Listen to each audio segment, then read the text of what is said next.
34편 1절에서 10절까지 말씀입니다.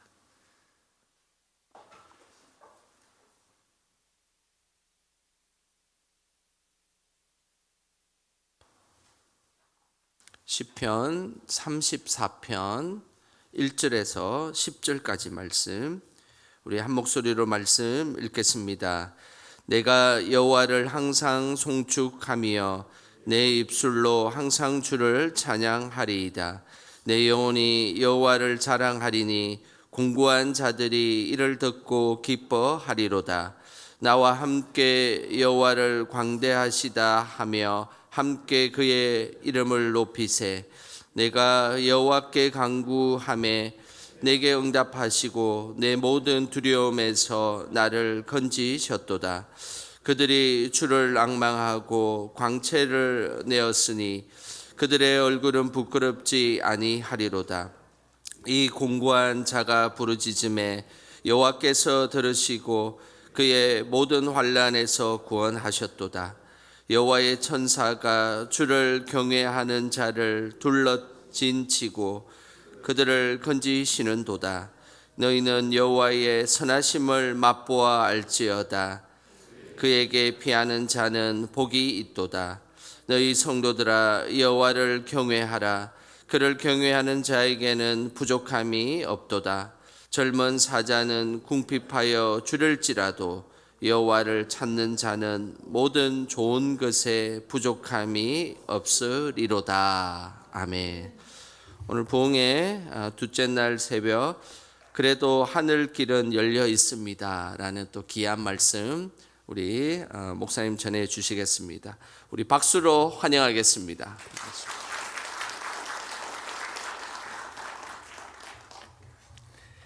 어제 늦게 들어가셔서 피곤하셨을 텐데 잘 주무셨어요? 드린 예물 위해서 제가 한번 기도하겠습니다. 사랑하는 아버지, 하나님께서 새날을 허락하여 주시고 첫날 첫 시간 주님 앞에 찬송하고 기도하면서 하루의 문을 엽니다. 이 아침에도 하나님께 귀한 예물을 구별하고 성별하에 들고 나와 주님께 봉헌하는 손길들이 있어 주님께 올려드립니다. 마음을 담고 주님 향한 사랑을 담고 고백을 담은 귀한 예물입니다.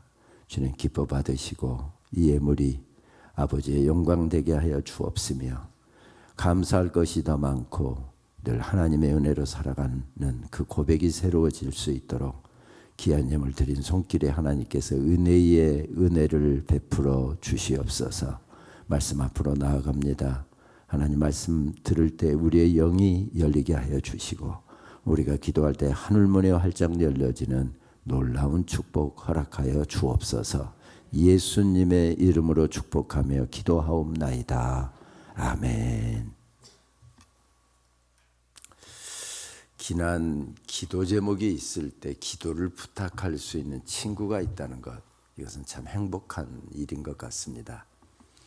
정말 기도를 부탁하면 나를 위해서 저 친구는 간절히 기도해 줄 친구야, 그런 믿음이 가는 친구가 있다는 것은 더더욱 힘이 나는 일인 것 같습니다. 저에게도 그런 친구가 있습니다. 그 친구는 참 머리도 좋았고 같이 공부할 때 보면 영어도 잘했고 참 많은 것을 포기하고 온 친구입니다.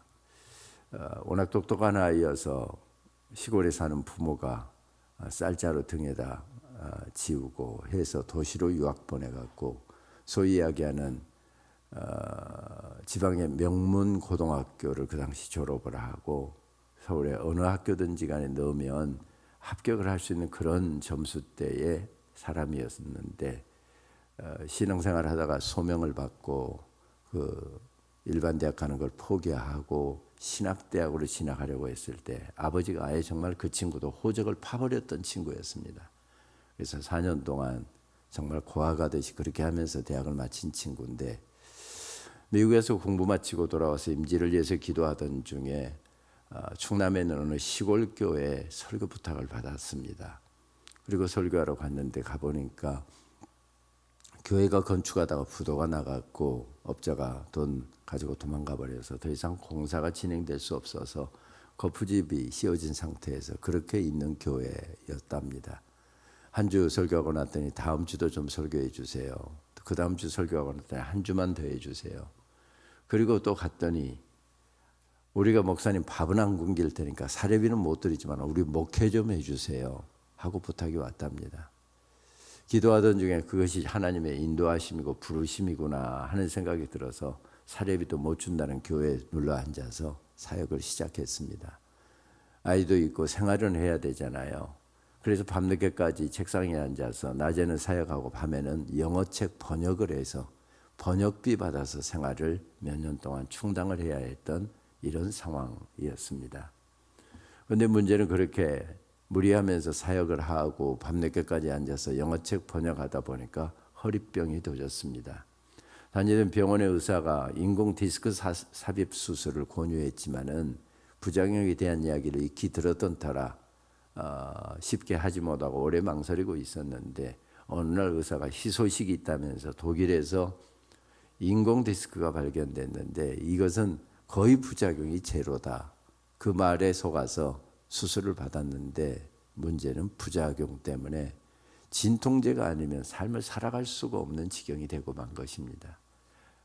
얼마 전에 내려가서 식사하다 보니까 정말 한 움큼 약을 먹더라고요. 제 목사 그렇게 약을 먹고 어떻게 버텨? 그랬더니 그렇지 않아도 무리하게 그렇게 약을 많이 먹다 보니까 간이 망가지고 신장이 망가져서 살아있는 것이 기적이라고 하는 친구입니다. 그런데 큰 사역한다면서 늘 저를 위해서 기도하는 친구입니다. 총장직을 맡았을 때 학교가 어렵다는 거 알고 정말 저를 위해서 이렇게 기도하고 있다. 이렇게 기도하고 있다. 정말 간절하게 새벽마다 저를 위해서 간절하게 기도한 친구입니다. 2021년도 10월 20일 날 총장 이침식이 있었는데 그날 아침 성령님께서 새벽에 자네를 위해서 이런 기도를 시키시고 그 기도를 글로 적어서 김 총장에게 보내라 해서 그런 마음을 주셔서 새벽에 저를 위해서 드린 기도를 글로 적어서 이메일로 보내왔습니다.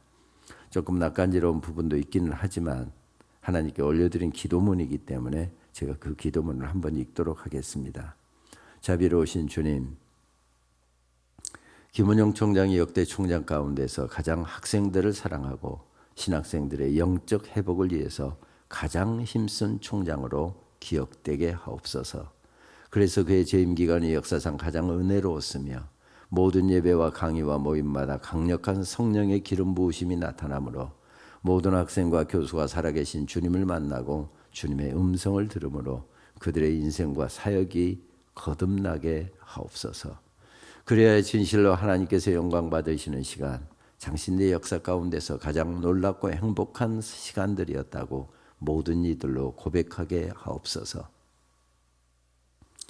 진실로 학생들을 사랑하는 마음과 하나님을 경외하는 마음을 가진 조력자들을 많이 붙여주셔서 힘차게 하나님 기뻐하시는 방향으로 나아갈 수 있게 하옵소서. 신학교에서 강력한 영적인 회개와 부흥이 일어나므로 모든 해방꾼들과 대적들이 하나님의 거룩한 임재 앞에서 항복하게 하옵소서. 총장으로서 학교와 학생들을 위해서 무슨 일로 고민하기만 해도 생생한 주의 음성으로 인도하시고 무슨 낙심할 일이 있을 때에도 내가 내 마음을 안다. 내가 너를 기뻐한다. 이로하시고 힘주셔서 능히 역경을 이겨내게 하시옵소서. 진실로 하나님 사랑하는 이들과 함께 하나님의 역사하심을 찬미하게 하옵소서. 어떤 사람들의 자랑이나 칭송보다 하나님께서 알아주시고 인정해 주시는 것을 욕심내는 그런 총장이 되게 하옵소서. 눈물로 주님 앞에 엎드릴 때마다 학교 전체가 거룩한 하나님의 임재하심 아래서 보호받고 살아 움직이고 있음을 모든 이들이 보게 하옵소서. 주님의 뜻만이 승리하시고 주님만이 높임 받으시고 주님의 거룩한 임재가 임기 내내 사랑하는 총장과 학교를 호위하여 주옵소서. 허망한 인생들에게 휘둘리지 않게 하시고 오직 주님만 바라보고 승리하게 하옵소서. 친구인 저를 위해서 이런 기도를 올려드리는 친구가 있다는 것 얼마나 마음이 든든한지 모르겠고 임기를 마치면서 가만히 생각해 보니까 정말 하나님께서 그 친구의 기도대로 역사하셨고 기도대로 응답하셨고 기도대로 일하셨다는 사실을 느끼게 될 때 정말 마음의 전율이 일어나더라고요. 그 증거가 목회하는 곳에서 멀지 않는 곳, 충남 청양군 칠갑산 동쪽 자락에 가면 큰 호수가 하나 있지요. 몇 년 전 그곳에 설교하러 갔다가 5월 달에 한 번 들렸고 겨울에 한 번 들린 적이 있습니다. 그곳에 다녀온 시인이 꽁꽁 얼어붙은 겨울 호수를 바라보면서 쓴 시가 생각이 나서 찾아서 읽은 적이 있습니다. 이런 내용의 시입니다. 얼어붙은 호수는 아무것도 비추지 않는다. 불빛도 상그림자도 잃어버렸다. 제 단단함에 서슬만이 빛나고 있을 뿐 아무것도 품지 않는다. 헛되이 던진 돌멩이들 새떼 대신 메아리만 쩡쩡 날아오른다. 내 이름을 부르는 일이 그러했다. 꽁꽁 얼어붙은 겨울 호수.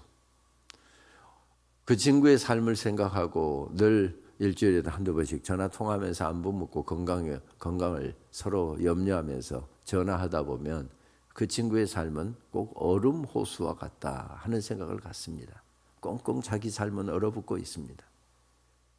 자기 손으로 교인들 25년 넘게 사역하면서 100명이 넘게 장례 직접 치러서 보냈고 새로 들어오는 교인은 없고 연로하신 성도님들 한 분, 두 분 천국 가다 보면 이제 교회 문 닫을 것 같아 쓸쓸한 미소를 짓는 친구입니다. 그러면서도 친구는 모교의 교수가 되었고 친구는 모교의 총장이 되었다는데 잘 나간다고 부러워할 만도 하고 시기를 할 만도 한데 그 친구는 큰 사역한다면서 늘 제 기도를 앞세우는 친구입니다. 그런 친구가 있어서 얼마나 감사한지 모르겠습니다. 다른 사람의 인생에는 새 봄이 오고 꽃이 피어난다는데 내 인생은 꽁꽁 얼어붙은 얼음 호수와 같은 때가 우리 인생길에도 종종 있죠. 그래서 때로는 힘들고 내 삶이 힘들어서 힘들고 다른 사람은 잘 되는데 내 삶만 어려워서 그것 때문에 마음이 힘들고 이런 시간이 인생길에는 종종 있지요. 오늘 본문에서도 그런 어려움의 시간을 보내고 있는 한 사람을 만나게 됩니다. 그런데 그 어려움의 한복판에서 그는 하나님께 놀라운 찬양을 올려드리고 있습니다.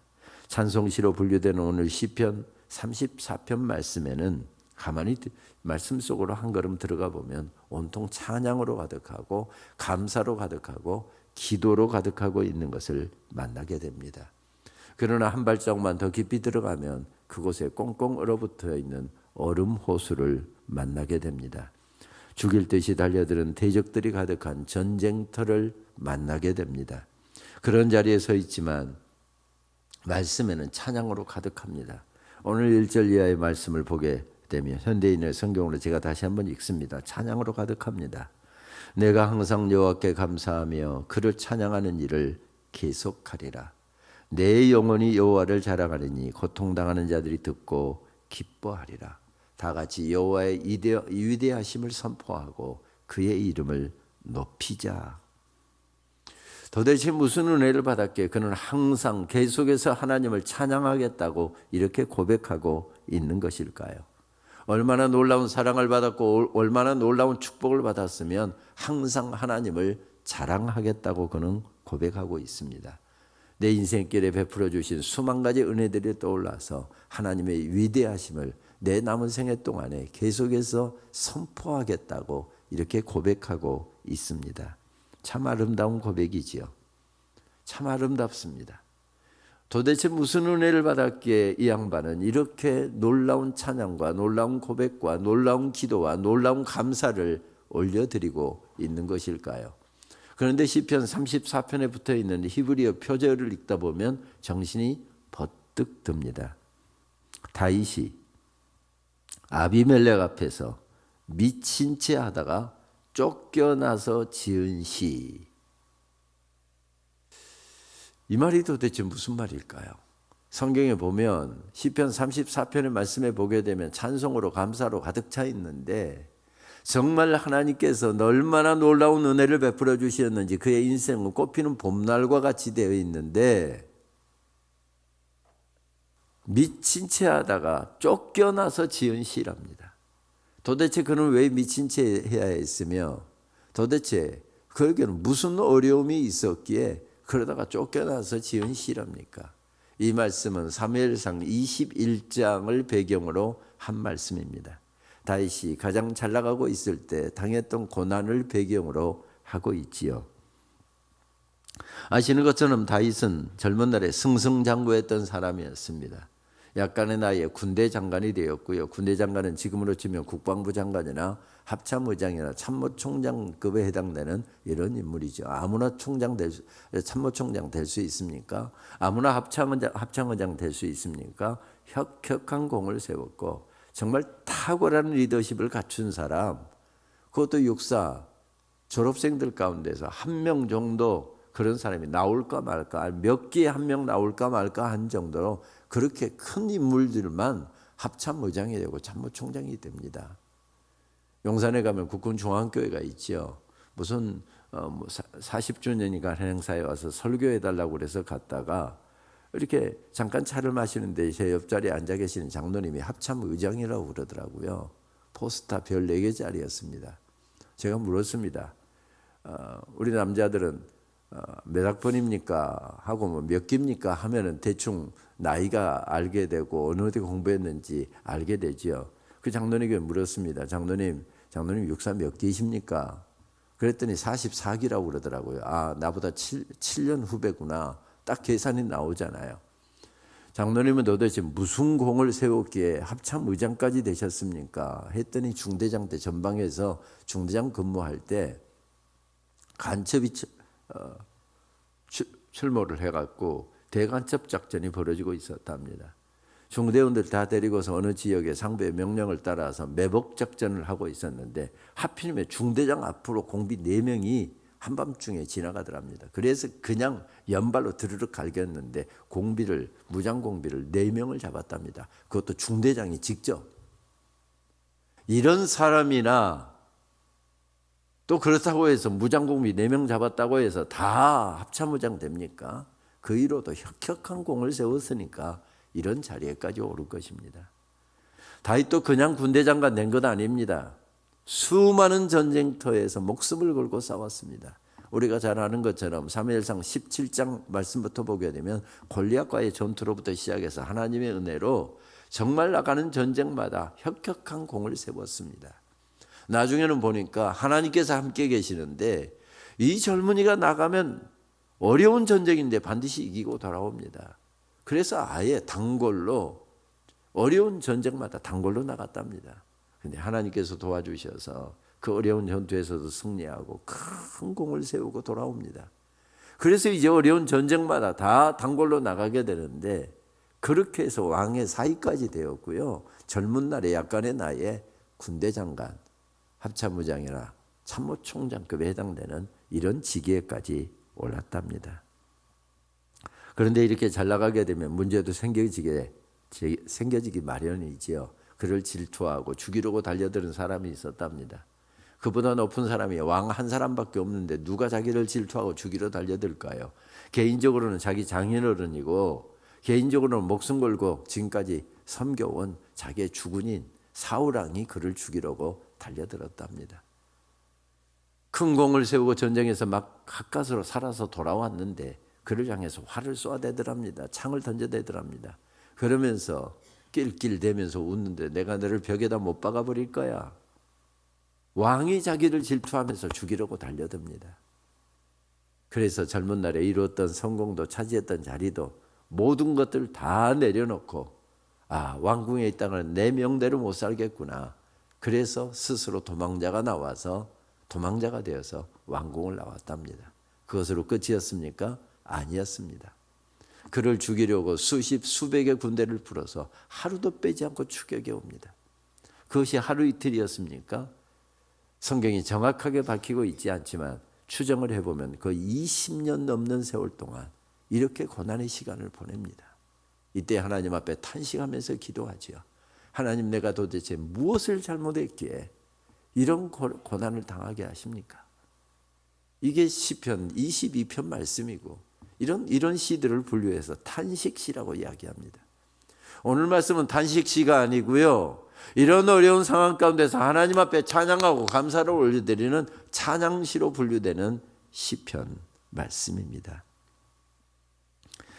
도망 다니는 사람이 들로 산으로 다녀야지 그냥 도시로 이렇게 마을로 돌아다닐 수가 있습니까? 우리나라는 봄철, 가을철 되게 되면, 여름철 가게 되면 그래도 산에 들에 가게 되면 먹을 것을 구할 수 있지만 이스라엘에는 황야 지역이어갖고 들에 가도 산에 가도 먹을 것을 구하기가 어렵습니다.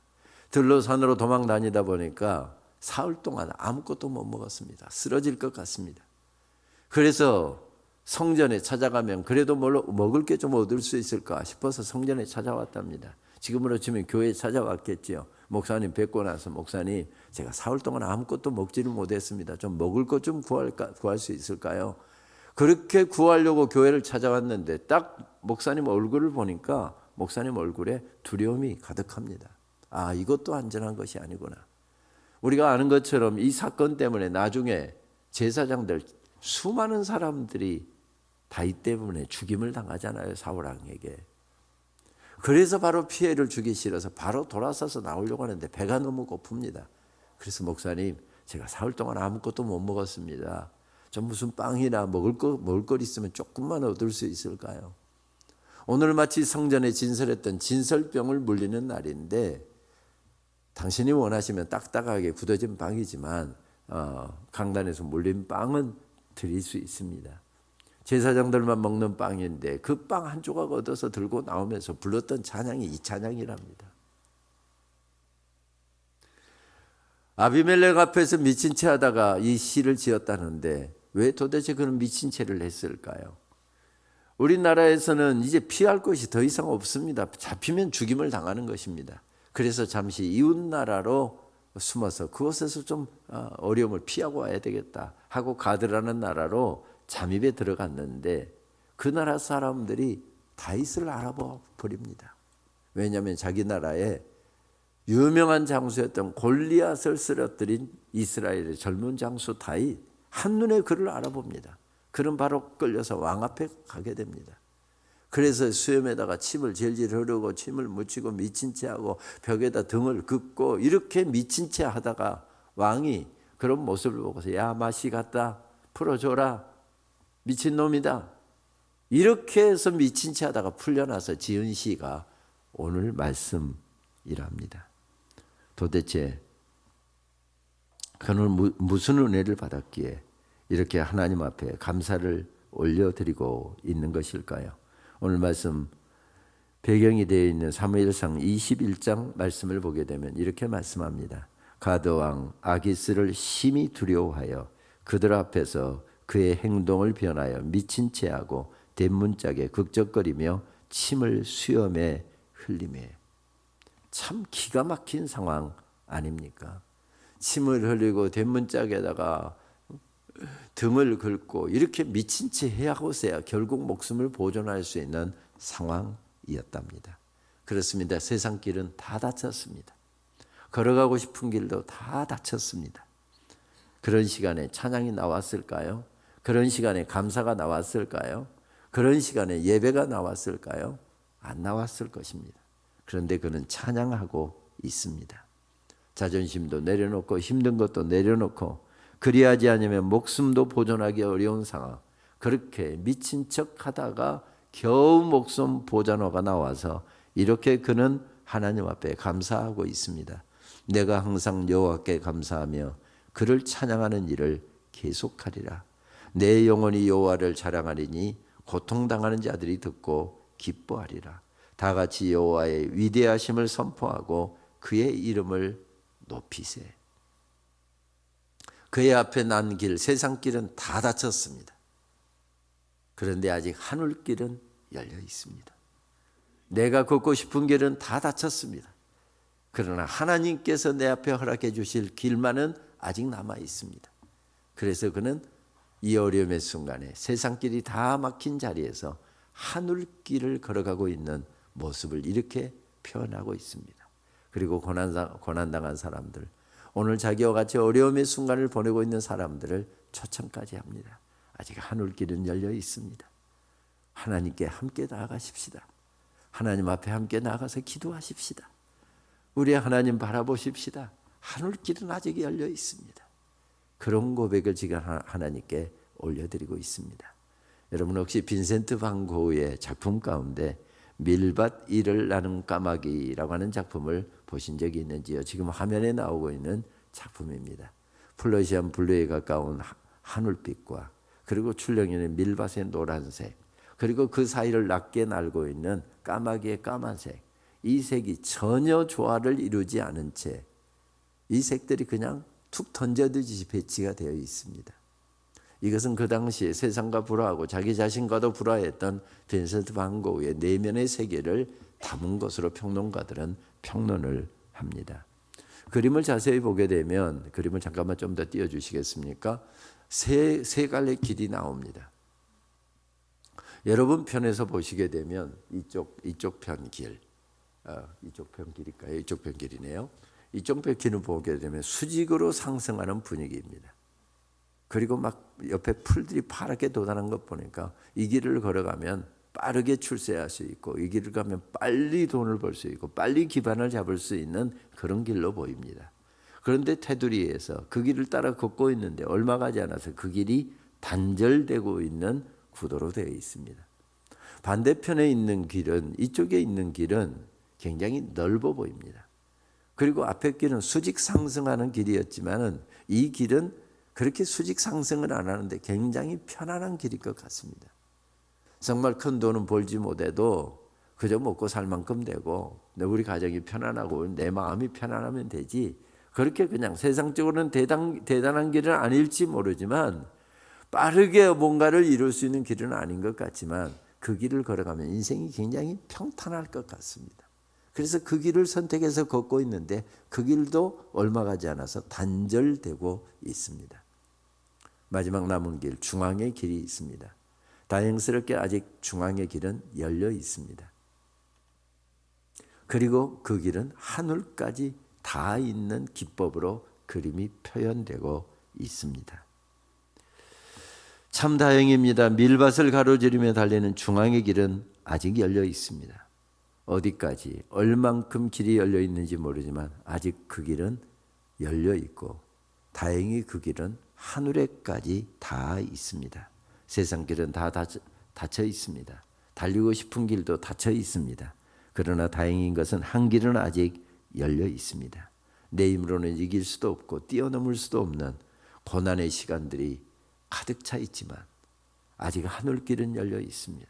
내가 뛰어넘을 수 없는 골리앗 장수가 내 앞에 버티고 있지만 하나님께서 도와주시니 그 장벽도 뛰어넘을 수 있었습니다. 여러 가지 성경을 종합해 보면 이 상황에서 그는 골리앗의 긴 칼을 차고 그렇게 지금 가고 있는 것 같습니다. 구척 장수나 들 수 있고 사용할 수 있는 칼입니다. 앞서 말씀드렸던 성전에 빵 얻으러 들어갔다가 빵 한 조각 얻어서 돌아서서 나오다 보니 적군을 만나도 맹수를 만나도 싸울 칼 하나 없이 지금 도망 생활을 하고 있습니다. 그래서 다시 성전에 들어가서 제사장에게 부탁했답니다. 목사님, 제가 도망자의 삶을 살고 있는데 맹수를 만나도 싸울 수 있는 무기 하나 없이 지금 빈몸으로 다니고 있습니다. 혹시 무기할 만한 것 하나 구할 수 있을까요? 그랬더니 참 좋은 것이 있습니다. 사실은 주인이 당신입니다 하면서 끌고 가는데 골리앗과의 전투에서 얻었던 그 큰 칼이 전리품으로 성전에 전시되어 있습니다. 이거 원하시면 드리겠습니다. 그만한 게 어디 있습니까? 그거라도 주시면 정말 감사하지요. 그래서 골리앗의 칼을 받아 들고 나왔답니다. 이 칼은 오래 들고 다니면 무거워서 차고 다니기도 어려운 칼입니다. 적군을 만나도 쓸 수도 없는 큰 칼입니다. 그러나 그만한 것이 어디 있습니까? 내 인생에 힘들고 어려울 때 하나님께서 은혜를 베풀어 주시니 하늘길을 활짝 열어주시니 승리할 수 있었습니다. 어려움 이길 수 있었습니다. 그 길을 넉넉하게 헤쳐나와 지금까지 달려올 수 있었습니다. 그 징표잖아요. 은혜의 징표입니다. 그 칼을 들고 걸어가면서 그는 이렇게 하나님께 기도하고 있습니다. 오늘 4절 말씀은 이렇게 그 사실을 우리들에게 들려줍니다. 내가 여호와께 간구하매 내게 응답하시고 내 모든 두려움에서 나를 건지셨도다. 아무리 둘러보아도 세상 길은 다 닫혀 있습니다. 그러나 아직 하늘길은 열려 있습니다. 그리고 그는 이렇게 고백합니다. 내가 절망에서 부르짖을 때 하나님께서 나를 궁지에서 빼내주셨다. 우리가 기도할 때 하나님의 천사가 우리를 둘러진치고 보호한다. 여러분, 아무리 새벽이지만 이 말씀 앞에서는 아멘 하셔야 되겠죠? 아멘입니다. 아멘입니다. 그리고서 하나님께 간절하게 그렇게 부르짖었더니 하나님께서 하늘길을 열어주셨답니다. 그래서 그의 고백이 이렇게 바뀌고 있습니다. 주님을 우러러보아라. 내 얼굴에 기쁨이 넘치고 너는 수치를 당하지 않을 것이다. 이 비천한 몸도 부르짖었더니 주님께서 들으시고 온갖 재난에서 구원해 주셨다. 주님을 우러러보았더니 주님께 간구했더니 부르짖었더니 하나님께서 하늘길을 열어주셨답니다. 그의 고백이 이렇게 이어집니다. 나 순간마다 하나님을 찬양하리라. 숨이 턱에 차도록 나 주님을 찬양하리라. 나 주님을 찬양하리라. 이 말씀을 준비하는 동안 계속 입술에 맴돌았던 찬양이 바로 이 구절에서부터 나와서 제 입술에서 맴돌고 있었습니다. 우리 찬양 한번 하고 말씀 조금만 더 이어가실까요?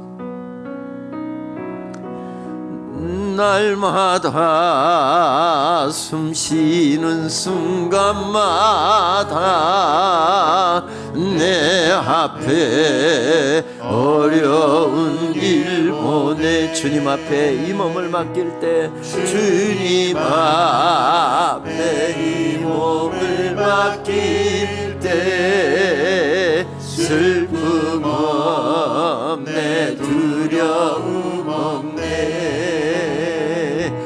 주님의 그 자비로운 손길 항상 좋은 것 주시고다 사랑스레 아픔과 기쁨을 수고와 평화와 안식을 인생의 어려운 순간마다 인생의 어려운 순간마다 주의 약속 생각해보네 내 맘속에 믿음 잃지 않고 말씀 속에 이루르렀네 주님의 도우심 바라보며 모든 어려움이 이리로다 흘러가는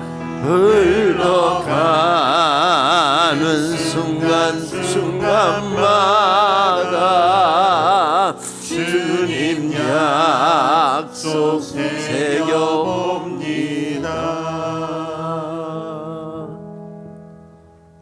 삶은 꽁꽁 얼어붙은 겨울인데 삶은 꽁꽁 얼어붙은 얼음 호수인데 주님을 바라보면서 그는 찬양하고 있습니다. 기도하고 있습니다. 감사하고 있습니다.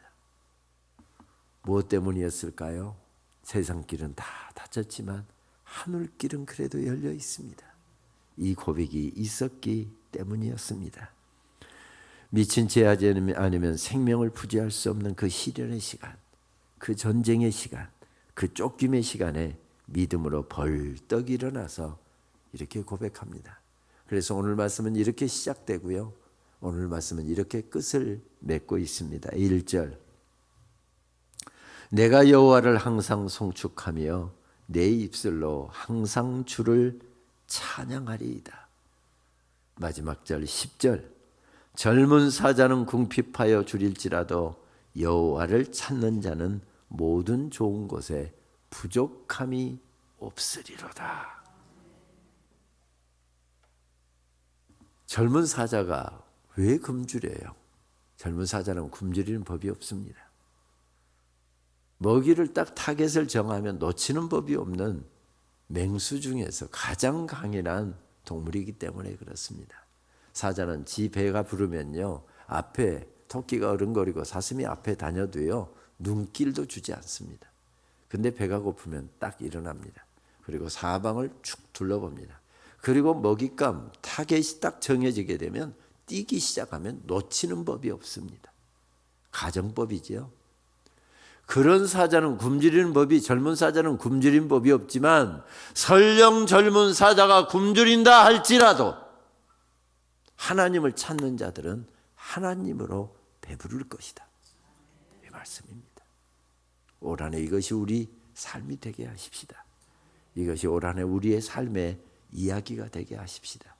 젊은 사자는 설령 굶주린다 할지라도 하나님을 찾는 자들은 하나님으로 배부르리라. 길이 다 막혀 있어도 하늘길은 열려 있습니다. 그래서 어려운 삶의 여건 속에서 오늘도 믿음으로 걸어가고 있는 성도들, 피곤한 몸 일으켜서 새벽에 주님 앞에 나와 기도하고 삶의 자리로 달려가는 성도들에게 미국 장로교 목사이지요 유진 피터슨 목사님은 이렇게 오늘 말씀을 새롭게 번역해서 들려줍니다. Look at him. 그분을 우러러 보십시오. 그대의 밝고 따스한 미소를 그분께 드리십시오. 그대의 감정을 그분께 숨기지 마십시오. 그대의 입을 크게 열고 그분의 선하심을 맛보십시오. 그대의 눈을 활짝 열어 그분을 바라보십시오. 우리 하나님은 얼마나 좋은 분이신지 그분께 피하는 그대 참 복이 있는 사람입니다. 하나님, 올 한해 이것이 제 이야기가 되게 해 주십시오. 이것이 제 고백이 되게 해 주십시오. 몇 년 전 서울의 한 교회에서 있었던 젊은이들의 찬양 집회인 마커스라고 하는 단체에 가서 말씀을 전하게 되었습니다. 마커스는 학기 중에는 한 2,000명 정도 젊은이들이 모여서 한 2시간 반에서 3시간 가까이 찬양하고 기도하고 말씀 듣고 이렇게 하나님 앞에 간절하게 올려드리는 찬양 집회입니다. 방학 중에는 한 3,000명 정도가 모인다고 하더군요. 저는 학기 중에 갔습니다. 11월 어느 목요일 날 그곳에 갔는데 지도하는 목사님들이 집회 전에 좀 같이 교제도 하고 식사도 대접하고 싶은데 미리 좀 오실 수 있습니까? 그래서 미리 가서 함께 식사하는 중에 그날에 제가 은혜 받고 있었던 찬양이 바로 마커스에서 만들어준 주 나의 모습 보내라고 하는 찬양이었습니다. 제가 한 달 넘게 그 찬양 부르면서 은혜 받고 있어서 식사하다가 그 목사님들에게 그렇게 이야기했습니다. 이런 좋은 찬양 만들어 주셔서 저 한 달 넘게 그 찬양 부르면서 은혜 받고 있습니다. 정말 감사합니다. 그렇게 감사를 전했더니 그 찬양을 만든 자매 부부를 불러서 저한테 잠깐 소개를 하더라고요. 그분들은 지금 집회 전이라 준비 때문에 잠깐 인사하고 돌아갔는데 그 지도 목사님들이 저에게 그 자매에 대한 이야기를 들려주었습니다. 형제는 자원봉사자로 그냥 이것저것 뭐 의자도 정리하고 뭐 청소도 하고 이렇게 집회 준비하는 일로 섬기고 있었고 자매는 찬양 팀 리더를 하고 있다고 했습니다. 그렇게 마커스에서 사역하다가 두 사람이 서로 사랑하게 됐고 교제를 시작하게 되었답니다. 긴 교제를 끝내고서 이 두 사람이 드디어 결혼을 하고 부부가 되었습니다. 그런데 결혼한 지 한 달 정도 지났을 때 자매에게 악성 백혈병, 혈액암이 발병을 했답니다. 딱히 특별한 치료제가 없다는데 그래도 다른 사람하고 접촉하다가 균이 감염되면 안 되니까 무균실로 입원을 했고 길고도 어려운 투병 생활에 들어갔답니다. 그런데 어느 날 의사가 찾아오더니 당신에게 희소식이 있다면서 미국에서 당신 병에 딱 맞는 치료제가 개발되었는데 지금 수백만 원을 줘도 살 수 없는 약인데 이게 지금 임상 실험 중이기 때문에 부작용 한두 가지만 제가 받아들이겠다 하면은 이 약을 수백만 원을 줘도 살 수 없는 약이 무료로 제공될 수 있다는 것입니다. 너무 감사해서 그 부작용이 뭔데요? 하고 들었더니 몇 가지 부작용들을 이야기하는데 그거야뭐 내가 감내하면 되지 하는 것이었습니다. 근데 마지막 한 가지가 가슴에 걸렸습니다. 만약에 이 약을 투약하게 되면 여성들의 경우 100% 아니 99.9%라고 하는 게 낫겠네요. 99.9%가 아이를 가질 수가 없습니다. 근데 그 자매는 생각도 않고 바로 대답했답니다. 저는 그 약 투약 못해요. 투약 못 받아요. 싫어요 라고 대답했답니다. 의사가 남편을 불렀습니다. 이 약이 아니면 당신의 아내는 오늘 죽을지 다음 달에 죽을지 모르는 그런 지금 악성백혈병이다. 아내를 설득해달라. 사람을 살려야 되지 않겠느냐. 남편이 눈물로 아내를 설득했습니다. 아내가 말을 듣지 않았습니다. 여보, 나는 아이 없이는 살 수 있어. 그러나 당신 없이는 못 살아. 우리 하나님 살아계심을 믿는 사람들이잖아. 0.1%지만 아니 100% 사람들이 불가능하다 할지라도 하나님은 가능하시잖아. 당신 먼저 살고 난 다음에 하나님께 우리 그 문제를 놓고 기도하자. 평생의 기도 제목으로 삼자. 아내를 눈물로 설득을 했더니 아내가 남편의 설득을 받아들였습니다. 그리고 드디어 투약을 받기 시작했습니다. 1년여 동안의 긴 투병 생활을 마치고 완치 판정을 받고 병원에서 퇴원을 했습니다. 너무 감사해서, 하나님 베풀어 주신 은혜가 너무 감사해서 만든 찬양이 주 나의 모습 보내 상한 나의 마음 아시네라고 하는 찬양이라고 했습니다. 그 찬양을 만들어서 함께 찬양을 소개하고 간증을 하고 그 모인 젊은이들과 함께 그 찬양을 주님 앞에 막 올려드리는데 갑자기 마음속에 나는 이제부터 아이를 가질 수가 없어. 나는 이제부터 아이를 가질 수가 없어 하는 마음이 드니까 막 얼마나 눈물이 나든지 하염없이 찬양을 못하고 앞에 서서 찬양을 인도하다가 울었답니다. 그때 하나님께서 이 자매의 태를 어루만지셨답니다. 100% 아이를 가질 수 없는 상황이라는데 하나님께서 그 자매의 태를 어루만지시니 그 가정에 아이가 생겼습니다. 제가 갔던 어느 11월 목요일 그날이 바로 그 가정에 주신 아들의 100일이라고 했습니다. 제가 그 자매에게 물었죠. 아니 그 귀한 아들 100일 잔치도 안 하고 이렇게 사역하러 나왔습니까? 아니요, 어제 부모님 양가의 부모님 모시고 성대하게 100일 잔치 미리 하루 당겨서 하고요, 오늘 사역하러 나왔습니다. 그래서 그 아이를 안을 때 너무 하나님의 은혜가 크고 감사해서 두 번째로 만든 찬양이 은혜 아니면 살아갈 수가 없네라고 하는 찬양이라고 했습니다. 은혜 아니면 살아갈 수가 없네. 호흡마저도 다 주의 것이니 세상 평안과 이로 내게 없어도 예수, 오직 예수뿐이네. 그 신계획 다 볼 수도 없고 작은 고난에 지쳐도 주께 묶인 나의 모든 삶 버티고 견디게 하시네. 은혜 아니면 살아갈 수가 없네. 나의 모든 것 다 주께 맡기니 참된 평안과 이로 내게 주신 주 예수, 오직 예수뿐이네.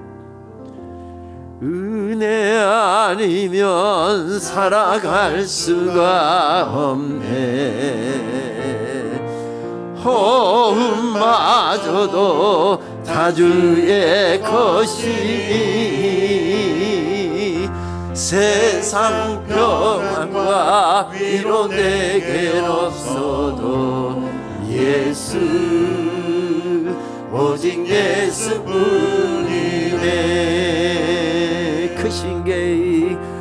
그 신계획 다 할 수도 없고 작은 고난에 지쳐도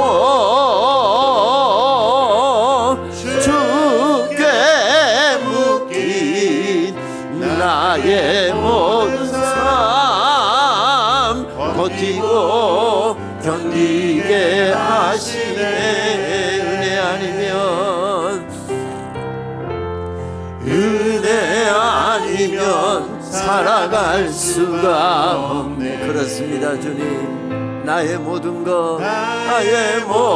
것 다 주께 맡기니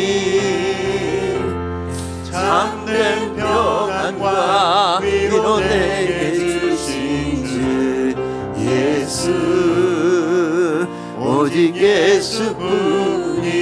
그 신계획 다 볼 수도 없고 그 신계획 다 볼 수도 없고 작은 고난에 지쳐 죽게 묶인 나의 모든 삶 버티고 견디게 하시네. 은혜 아니면 살아갈 수가 없네. 나의 모든 것 다 주께 맡기니 참된 평안과 위로 내게 주신 주 예수 오직 예수뿐이네. 우리 주의전을 떠나가기 전 한번 기도하고 나가시지 않으시겠습니까? 집회 중이라 긴 말씀 듣고 짧은 기도 드린다 할지라도 이 시간 이 기도는 하나님 앞에 반드시 드리고 나아가야 될 것 같습니다. 세상길은 다 닫혀 있어도 그래도 아직 하늘길은 열려 있기에 나는 이 새벽에도 주님을 바라봅니다. 말씀을 먹습니다. 말씀을 머리끝 발끝 손끝에 채웁니다. 내 세포 끝에서 하나님의 이 말씀이 춤추게 만들며 올 한 해를 걸어가겠습니다. 설령 젊은 사자는 굶주린다 할지라도 하나님을 찾는 자들은 하나님으로 배부르리라. 하나님으로 배부르리라. 하나님, 그것이 올 한 해 나의 믿음이 되게 하시고 나의 간증이 되게 하시고 나의 확신이 되게 하여 주옵소서. 세상길 다 닫혔다 할지라도 주저앉아 있지 않게 하시고 다시 주님 앞에 나와 두 손 들게 하여 주옵소서. 내 인생길에 베풀어 주신 수만 가지 은혜들 떠올리며 찬양하게 하시고 감사하게 하시고 기도하게 하여 주시고 예배하게 하여 주시옵시고 하나님 붙들고 벌떡벌떡 일어나게 하여 주시옵소서. 우리 조용한 목소리로 내게 들릴 만큼 그렇게 소리를 내서 이 시간 우리 결단하면서 하나님께 기도하십시다. 하나님 감사합니다. 이 새벽에도 깨워주시고 주님 바라보게 해주셔서 감사합니다. 하늘길은 아직 열려 있습니다. 그 고백을 주여 가슴에 채우고 나아갑니다. 세상길 다 닫혔어도 하늘길은 아직 열려 있습니다. 하나님을 찾는 자들 하나님으로 배부르리라. 젊은 사자는 설령 굶주린다 할지라도 하나님을 찾는 자들 하나님으로 배부르리라. 그 말씀을 먹습니다. 그 말씀을 내 세포 끝에까지 채우고 나아갑니다. 주여 오늘도 그 말씀 붙잡고 춤추는 하루 되게 하여 주시옵소서. 주님 때문에 행복한 하루 되게 하여 주시옵소서. 내 인생길에 베풀어 주신 수만 가지 은혜들 떠올리며 그렇게 찬양하게 하게 하여 주옵소서. 감사합니다. 나의 모든 것 다 주께 맡기니 참된 평안과 이뤄내게 주신 주 예수 오직 예수뿐이네. 그렇습니다. 주님, 그 신객 다 볼 수도 없고 긴 시간 기도에도 응답될 기미도 보이지 않고 작은 고난에 지치고 때로는 실망하고 때로는 무너질지라도 주께 묶인 나의 모든 삶 버티고 주님 견디게 하셨습니다. 그럴 때마다 하나님께서 내 인생에 수만 가지 은혜들 내려주셔서 여기까지 달려왔습니다. 하나님께서 선물로 주신 올 한 해도 그 믿음으로 주님 살겠습니다. 말씀 먹고 말씀 붙잡고 그 말씀 가슴에 새기고 찬송하면서 기도하면서 어려움의 순간순간들을 헤쳐나가겠습니다. 그래도 하늘길은 열려 있습니다. 나 자신에게 명령하고 우리 자녀들에게 그 말씀 전하고, 그리고 울고 있는 사람들에게 그 말씀 간증하면서 주여 올 한 해 살아가겠습니다. 그래서 우리 모두가 함께 주님 앞에 벌떡벌떡 일어나는 복된 한 해 되게 하여 주옵소서. 이런 간구를 주님께 올려드리고 삶의 자리로 나아가는 하나님의 사랑스러운 주의 자녀들 머리머리에 우리 주님 예수 그리스도의 은혜와 하나님 아버지의 크신 사랑하심과 성령님의 교통하심이 이제로부터 영원토록 함께 계시기를 축원하옵나이다. 아멘. 계속해서 자유롭게 기도하시다.